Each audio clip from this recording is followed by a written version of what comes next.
നമസ്കാരം. ഇന്ന് നമ്മൾ നോക്കുന്നത് പബ്ലിക് ന്യൂയിസൻസ്, പൊതുശല്യങ്ങൾ.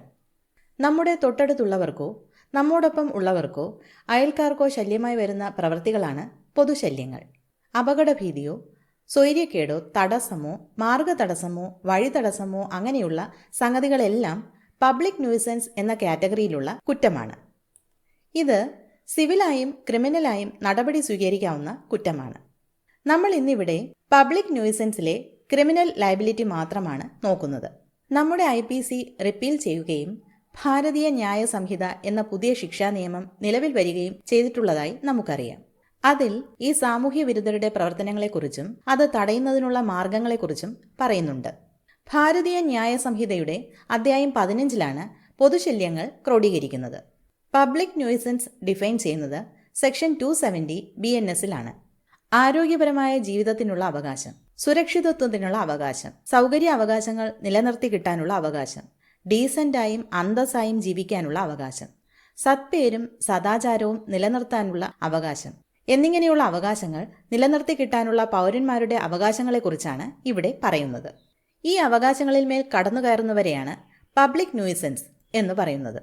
നമ്മുടെ മരം അയൽക്കാരൻ്റെ വീട്ടിലേക്ക് വളർന്ന് അയാൾക്ക് ദോഷമായി നിന്നാലും അതൊരു പബ്ലിക് ന്യൂയിസൻസ് ആണ്. ഇവിടെ നമ്മൾ പ്രത്യേകിച്ച് ഒന്നും ചെയ്യുന്നില്ല. മരം നട്ടു, പിന്നീട് ഒന്നും ചെയ്യുന്നില്ല. മരം വളർന്ന് അയൽക്കാരൻ്റെ പറമ്പിലേക്ക് പോകുകയാണ്. മരം നമ്മൾ പ്രൂൺ ചെയ്യുന്നില്ല. ഇവിടെ നമ്മുടെ ഭാഗത്ത് ഒരു ഇനാക്ഷൻ ഉണ്ട്. ഈ ഇനാക്ഷനാണ് ക്രൈമായി തീരുന്നത്. വേണ്ടത്ര ശ്രദ്ധയില്ലാതിരിക്കുന്നത് കുറ്റമാകുന്നു. മാർഗതടസ്സം ഒരു കുറ്റമാണ്. പൊതുഗതാഗതം തടസ്സപ്പെടുത്തുക, റോഡിലോ പൊതുസ്ഥലത്തോ മാർഗതടസ്സം സൃഷ്ടിച്ചുകൊണ്ട് പച്ചക്കറി കച്ചവടം, ഫുട്പാത്തിലേക്ക് ഇറക്കിക്കെട്ടിയ വ്യാപാര സ്ഥാപനങ്ങളുടെ ഭാഗം, ഇവയൊക്കെ പബ്ലിക് ന്യൂയിസൻസ് ആകും. Section 285 BNS. പബ്ലിക് റോഡിൽ കൂടി മാർഗതടസ്സം സൃഷ്ടിച്ചുകൊണ്ട് നടത്തുന്ന ജാഥകൾ, ഉത്സവ പരിപാടികൾ ഒക്കെ പബ്ലിക് ന്യൂയിസൻസ് ആണ്. ജാഥ നടത്തേണ്ടേ എന്ന് ചോദിച്ചാൽ മാർഗതടസ്സം ഇല്ലാതെ ജാഥ നടത്താം. വാഹനം തെറ്റായി പാർക്ക് ചെയ്യുന്നത് പോലും ഒരു പബ്ലിക് ന്യൂയിസൻസ് ആണ്. Improper parking.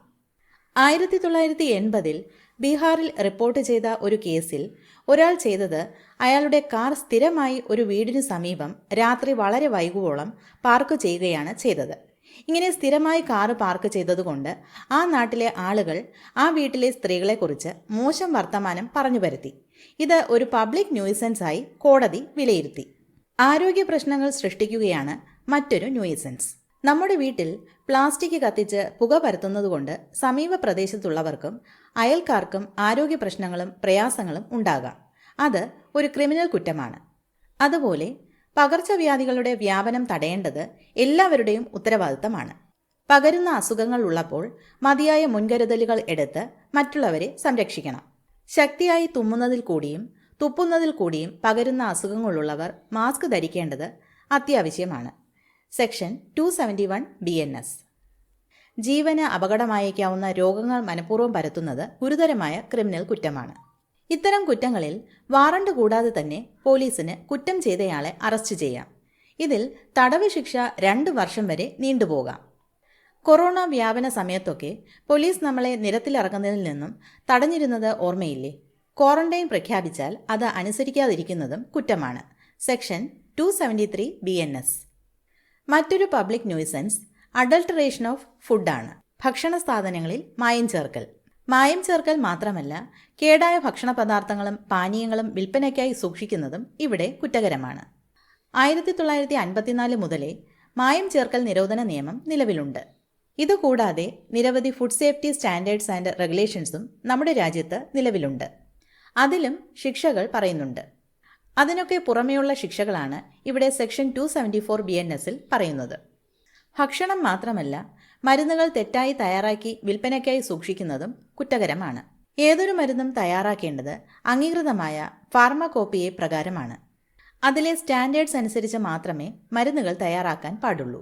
അതിൽ നിന്നും കുറഞ്ഞ അളവിലും വ്യത്യസ്തമായ അളവിലും ചേരുവകൾ ചേർത്ത് മരുന്ന് തയ്യാറാക്കി വിൽക്കുന്നതും കുറ്റകരമാണ്. ചാത്തൻ മരുന്നുകൾ എന്നാണ് ഇതിനെ പറയുക. സബ്സ്റ്റാൻഡേർഡ് മരുന്നുകൾ. അലോപ്പതിയിലും ആയുർവേദത്തിലും ഒക്കെ ഇത്തരം ചാത്തൻ മരുന്നുകൾ ഉണ്ടെന്ന് പറയപ്പെടുന്നു. ഇതെല്ലാം സെക്ഷൻ 276, 277 BNS പ്രകാരം ശിക്ഷാർഹമാണ്. നമുക്ക് ഡോക്ടർ ഒരു പ്രത്യേക പ്രിപ്പറേഷനിലുള്ള മരുന്ന് എഴുതി തരുന്നു.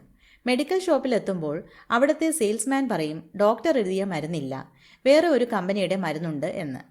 ഇങ്ങനെ ഡോക്ടർ പ്രിസ്ക്രൈബ് ചെയ്തതിൽ നിന്നും വ്യത്യസ്തമായി മറ്റൊരു പ്രിപ്പറേഷനിലുള്ള മരുന്ന് വിൽക്കുന്നതും നിയമം വിലക്കിയിട്ടുണ്ട്. അതും ക്രിമിനൽ കുറ്റമാണ്. Section 278 BNS. എല്ലാവർക്കും ഉപയോഗിക്കുന്നതിനുള്ള വെള്ളം മലിനപ്പെടുത്തുന്നതും ഉപയോഗയോഗ്യമല്ലാതാക്കുന്നതും കുറ്റകൃത്യമാണ്. Section 279 BNS. വാഹനം കൈകാര്യം ചെയ്യുന്നതിനെക്കുറിച്ചാണ് സെക്ഷൻ 281 പറയുന്നത്. റോഡുകളിൽ കൂടി അലക്ഷ്യമായി വാഹനം ഓടിക്കുന്നതും അതിവേഗത്തിൽ വാഹനം ഓടിക്കുന്നതും മനുഷ്യജീവിതത്തിന് ദോഷമായി വരുമെങ്കിലും സ്വൈര്യക്കേടാകുമെങ്കിലും അത് കുറ്റമായി തീരും. പൊല്യൂഷൻ സർട്ടിഫിക്കറ്റ് ഇല്ലാതെ വാഹനം ഓടിക്കുന്നതും സെക്ഷൻ 280 പ്രകാരം കുറ്റകരമാണ്. ഇതിന് 1000 രൂപയാണ് പിഴശിക്ഷ BNSൽ പറയുന്നത്. അന്തരീക്ഷം മലിനപ്പെടുത്തുന്നതിനുള്ള ശിക്ഷയാണിത്. വിഷപദാർത്ഥങ്ങൾ കൈകാര്യം ചെയ്യുന്നവർ ആ വിഷം കൊണ്ട് മറ്റാർക്കും ഒരു ദോഷവും വരുന്നില്ലെന്ന് ഉറപ്പുവരുത്തണം. അത് സൂക്ഷിക്കുന്നിടത്ത് ആവശ്യമായ മുൻകരുതലുകൾ സ്വീകരിച്ചിരിക്കണം. അതുപോലെ തന്നെയാണ് എക്സ്പ്ലോസീവ്സ് കൈകാര്യം ചെയ്യുന്നവരും. പടക്കം, തോക്ക്, പാറ പൊട്ടിക്കുന്നതിനുള്ള വെടിമരുന്ന് ഇവയെല്ലാം വളരെ ശ്രദ്ധയോടെ കൈകാര്യം ചെയ്യണം. ആവശ്യമായ അത്ര ശ്രദ്ധയും മുൻകരുതലും എടുത്തിരിക്കണം. അപകടകാരികളായ മൃഗങ്ങളുടെ ഉടമകളും വളരെ ശ്രദ്ധയോടെ അവയെ കൈകാര്യം ചെയ്യണം. വളർത്തുമൃഗങ്ങൾ ചെയ്യുന്ന കുറ്റകൃത്യങ്ങൾക്കെല്ലാം ഉടമ ഉത്തരവാദിയായി തീരും. ഇവിടെ ഉടമയുടെ നെഗ്ലിജൻസ് ആണ് കുറ്റമായി തീരുന്നത്. മൃഗങ്ങളുടെ നിയമം മനുഷ്യർ നിർമ്മിച്ചത് എന്ന വീഡിയോ ലീഗൽ പ്രിസം നേരത്തെ അപ്ലോഡ് ചെയ്തിട്ടുണ്ട്. അതിൻ്റെ ലിങ്ക് ഇവിടെ ചേർക്കാം. അതിൽ കൂടുതൽ വിവരങ്ങൾ പങ്കുവയ്ക്കുന്നുണ്ട്. അശ്ലീല പുസ്തകങ്ങളും പ്രസിദ്ധീകരണങ്ങളും വിൽപ്പന നടത്തുന്നതും അധ്യായം 15 BNS പ്രകാരം കുറ്റകരമാണ്.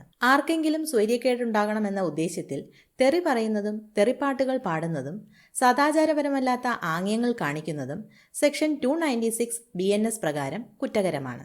ഈ അധ്യായത്തിലെ മറ്റൊരു സാമൂഹ്യവിരുദ്ധ പ്രവൃത്തി ലോട്ടറി നടത്തുകയാണ്. നറുക്കെടുപ്പ് നടത്തി സമ്മാനങ്ങൾ വിതരണം ചെയ്യുക. ലോട്ടറി എന്നതിൽ സർക്കാർ നടത്തുന്ന ലോട്ടറി ഉൾപ്പെടുകയില്ല. ചൂതാട്ടം എന്ന നിലയിലാണ് ലോട്ടറിയെ നിയമം കാണുന്നത്. ചൂതാട്ടം സദാചാര വിരുദ്ധമായ ഒരു പ്രവൃത്തിയാണെന്ന് നമുക്കറിയാം. എന്നാൽ ഇത് സർക്കാർ ചെയ്യുമ്പോൾ നിയമവിരുദ്ധമാകുന്നില്ല. മറ്റാരെങ്കിലും ലോട്ടറി നടത്തുന്നതും നറുക്കെടുപ്പ് നടത്തുന്നതും കുറ്റകൃത്യമാണ്. Section 297 BNS. ഇങ്ങനെയുള്ള പൊതുശല്യങ്ങളിലെല്ലാം പോലീസിന് നേരിട്ട് നടപടി സ്വീകരിക്കാം. സാമൂഹ്യവിരുദ്ധ പ്രവർത്തനങ്ങൾ തടയുകയാണ് ഇതിന്റെ ലക്ഷ്യം. ഇങ്ങനെ സാമൂഹ്യവിരുദ്ധ പ്രവർത്തനം തടഞ്ഞുകൊണ്ട് കോടതി ഒരു ഉത്തരവ് നൽകിയാൽ ആ പബ്ലിക് ന്യൂസൻസ് വീണ്ടും ആവർത്തിക്കുന്നത് മറ്റൊരു കുറ്റമായി തീരും. Section 293 BNS. ഇത്രയുമൊക്കെയാണ് ഭാരതീയ ന്യായ സംഹിതയിൽ പൊതുശല്യങ്ങളെക്കുറിച്ച് പറയുന്നത്. കൂടുതൽ വിവരങ്ങൾ മറ്റൊരു വീഡിയോയിൽ അപ്ഡേറ്റ് ചെയ്യാം. Thank you. This is legal prism, law made easy.